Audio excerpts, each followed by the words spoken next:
News to tell you now. Breaking news coming in the last half hour. A Tottenham air company Boeing 737 jet we're hearing has crashed while making a second attempt to land at Kazan airport in central Russia. You can see where Kazan is on the map there. We're now hearing all 50 passengers and crew have been killed on that plane. Details are still pretty sketchy, but they're still coming through. Emergency officials say there was some kind of explosion as that plane tried to land. The flight number so far unconfirmed, but this is the best we have so far. We're just getting pictures through now from the crash scene, as you can see. We think the flight number is flight U9363, a Tottenham Airlines flight that originated from Moscow's Domodedovo airport earlier on today. Early indications suggest there was a technical problem with that aircraft and there were cockpit errors showing. That's what the emergency services are saying via the Interfax news agency. As I was mentioning earlier on, the Russian aviation industry, of course, got a fair bit of bad press, especially in the last 10 years. Every time a crash had happened, most of the time it had been happening with a Soviet-era plane, most notably maybe a Tupolev 154, which is one of the Russian workhorses of the sky in its days. They've all been pretty much phased out now by most of the companies. If you ever travel to Russia, you'll see very few of them. Most companies now use Western planes, Boeings or Airbuses. In fact, the Boeing 737 is the best-selling jet airliner in the history of aviation. Production of that model was launched by the company back in 1967. If you travelled all by air, I'm sure you've been on one yourself. The worst crash here in Russia involving this type of jet happened in the city of Perm back in 2008. Then all 88 souls on board there sadly perished. Of course, another similar plane, Airbus A319, A320, A321 is the same sort of size, but now we're hearing that this Boeing 737 tonight from Tottenham Airlines has crashed while making a second attempt to land at Kazan airport in central Russia. We think there were 50 passengers and crew on board that have been killed. A few pictures now coming through from the scene, as you can see on your screen. This is the first time I've seen them myself. You can see, I think, the fuselage of the plane, and it's obviously dark. I think there's foam down. You can see some emergency crews, a fire engine. And that's the only picture we've got so far from the news wires. But really bad news to hear, 50 people dead there. We don't know if anyone was affected on the ground at all, but it does look like all crew and all passengers on that flight have perished tonight. If you're worried about any friends or loved ones that you may have had on that flight that originated from Moscow tonight, the best we can say so far is that it was flight number U9363, a Tottenham Airways plane. But that flight number still has to be substantiated. You can see the website address there. It's tottenham.aero if you want to check it out yourself. tottenham.aero. Keep abreast with this story, of course, from us throughout the course of the night. The actual official name, I've been calling them Tottenham Airways, Tottenham Airlines. The actual official name of that airline is the Tottenham Air Company.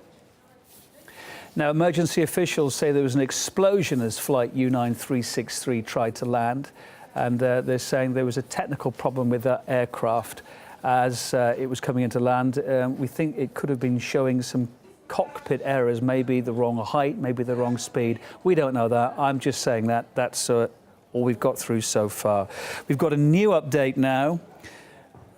In the last minute on the news lines, I just mentioned the death toll. It's been rejigged again. New data now showing 52 have died. That's occurred according now to emergency ministry officials. 52 have died. I think we've got Yuri Karash, a Russian aviation expert, on the line. Yuri, hi there. No, we'll be going to him in just a little while. OK, I'll be going to him in just a little while. You're watching RT. My name's Kevin Owen. Thank you for being with us. Unfortunate news, as I say, to bring you from Kazan. The details are still very sketchy, but we're obviously the station to keep you fully abreast of this. We are RT, originating from Moscow, broadcasting around the world. Our thoughts very much with the family and friends of everyone who appear to have perished here tonight.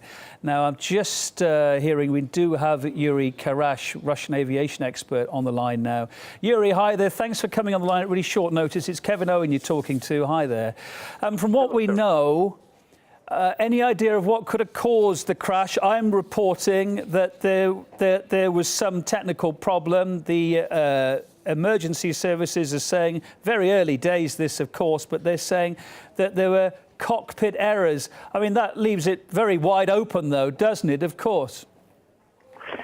Well, first we have to know why did the crew decide to go around. Was it because of technical malfunction? Was it because of weather condition? Was it something else? Maybe crew incapacitation? Well, this is probably the least possible reason. Well, however, we have to know for sure why did it have to change its flight pattern. And if it was a technical malfunction, what kind of technical malfunction was it? Was it a mechanical malfunction, or did something happen to the navigation equipment of the aircraft? And providing that in nowadays most airlines do exercise semi-automatic or fully automatic landing, maybe the problem with navigation equipment did lead to the crash. What do we know about Kazan airport? What kind of airport is it? I don't know if you've ever flown into it yourself. Is it a difficult airport to navigate? What sort of safety equipment does it have? Well, I wouldn't call it really a difficult airport. As far as I know, airplanes could land category 3 in this airport, meaning that they could exercise almost zero vision landing. And what about Tatarstan Air Company? What's that kind of company like? I've seen them at Domodedovo myself before. I think previously they were using the Soviet-era planes. I'm talking more like the old-style Tupolev 154s, maybe the 134s, a short to medium-range plane. They're all now using, all the Soviet, ex-Soviet companies, the new Russian companies, are using modern Western planes, aren't they? I mean, I guess they're maintained to the standards that they have to be maintained to by civil aviation law and Russian civil aviation law, yeah? Well, you know, I'm not really familiar with Tatarstan Airlines, and just knowing that it operates Boeing 737 is not enough to make an assessment of the technical health of this airline, because as we know, D737 has been manufactured since the mid-60s of the last century. So if it operates, if Tatarstan Airlines operates B737, it doesn't mean that it is a brand new aircraft. It's maybe 10, 15, or maybe even 20-year-old aircraft, and nobody knows how it was maintained. But if it's properly maintained, there's no reason to think that there'd be any problem with it. I mean, you know, you often talk to people in the Army, the Air Force particularly. They say they'd much sooner fly on older planes that are better service than brand new ones, don't they often?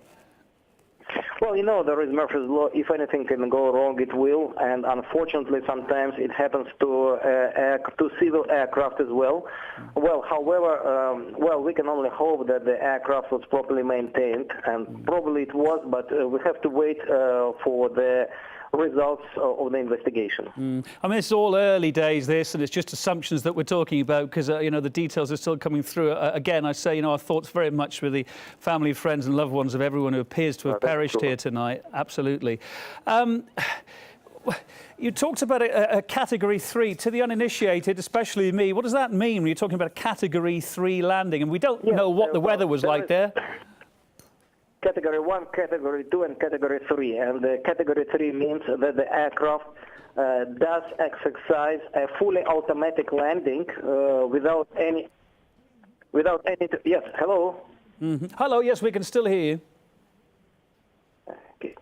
Well, are you with me? Yes, I am, yes. You were explaining what a Category 3 landing was, Category 3, you know, I don't really want to go into technical details not to burden the listeners with all this technical stuff. It's enough to say that when aircraft lands Category 3, it means that it lands with zero visibility, and the crew actually does not. It's not right to say that the crew does not control the aircraft. Of course, it does, but the landing is exercised by the onboard automatic landing equipment, and the crew is just monitoring this equipment. So even if there had been bad weather there, in theory, we think that airport should have been able to cope with it, that plane should have been able to cope with it and landed basically automatically, okay, still with the pilots in control. Let me tell you something. Actually, yes, a Category 3 could ensure landing at zero visibility, but there is a part of the flight called flare, when actually the aircraft levels up just before the landing.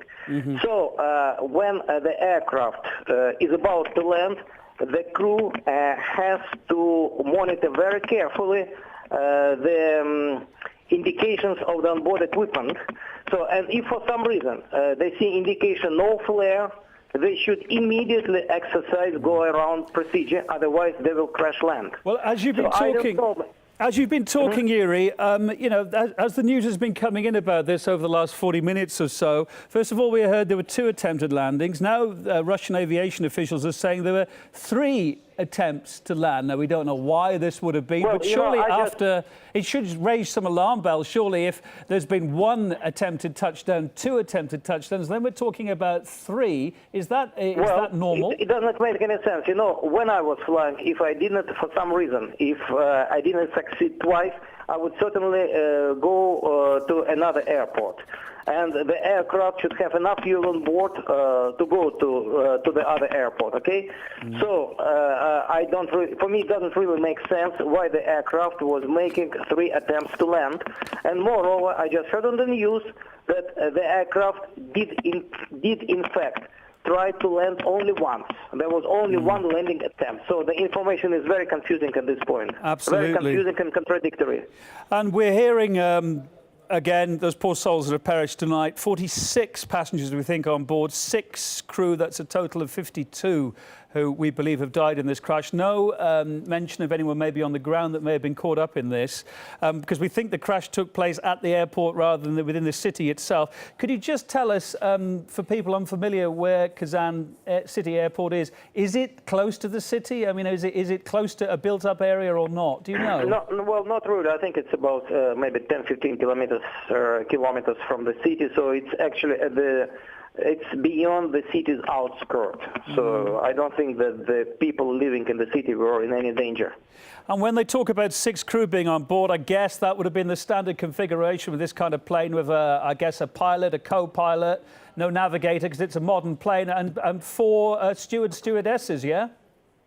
Well, maybe there was a 3rd crew member in the cockpit, somebody who was who was getting training to fly Boeing 737. So it could have happened. I mean, it could have happened, you know. So. Take us through. I'd just like to keep you on the line, if I can, for a minute. I know we're just pushing facts around. A lot of this is still unknown, but we can talk about the Boeing 737 still for viewers that are just joining us. Well, we're trying to get some more information in as well about what's happened here.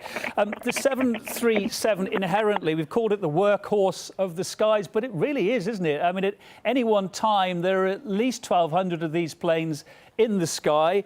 Most of any of us that have travelled at any time have probably been on one. They're extremely safe planes, aren't they? Absolutely, absolutely. Boeing 737, it's almost like DC-3 nowadays. It is a very safe and very reliable aircraft. Do you know, we're actually getting some details in now. I'm just keeping across the news lines here. We're hearing preliminary version of what could have gone wrong here, because we were hearing that there was some sort of data malfunction in the cockpit. We're also hearing that there was some technical problem, but now we're hearing that a preliminary version of what has happened here could be that it was a crew mistake. And I guess even, it's very early days and we don't know this for sure, but that's the preliminary thought at the moment from the investigating teams. Of course, even the best trained pilots, co-pilots, sometimes when they're faced with circumstances they hadn't planned for, it can catch them out, can't it? No matter where they are around the world, no matter how well trained they are.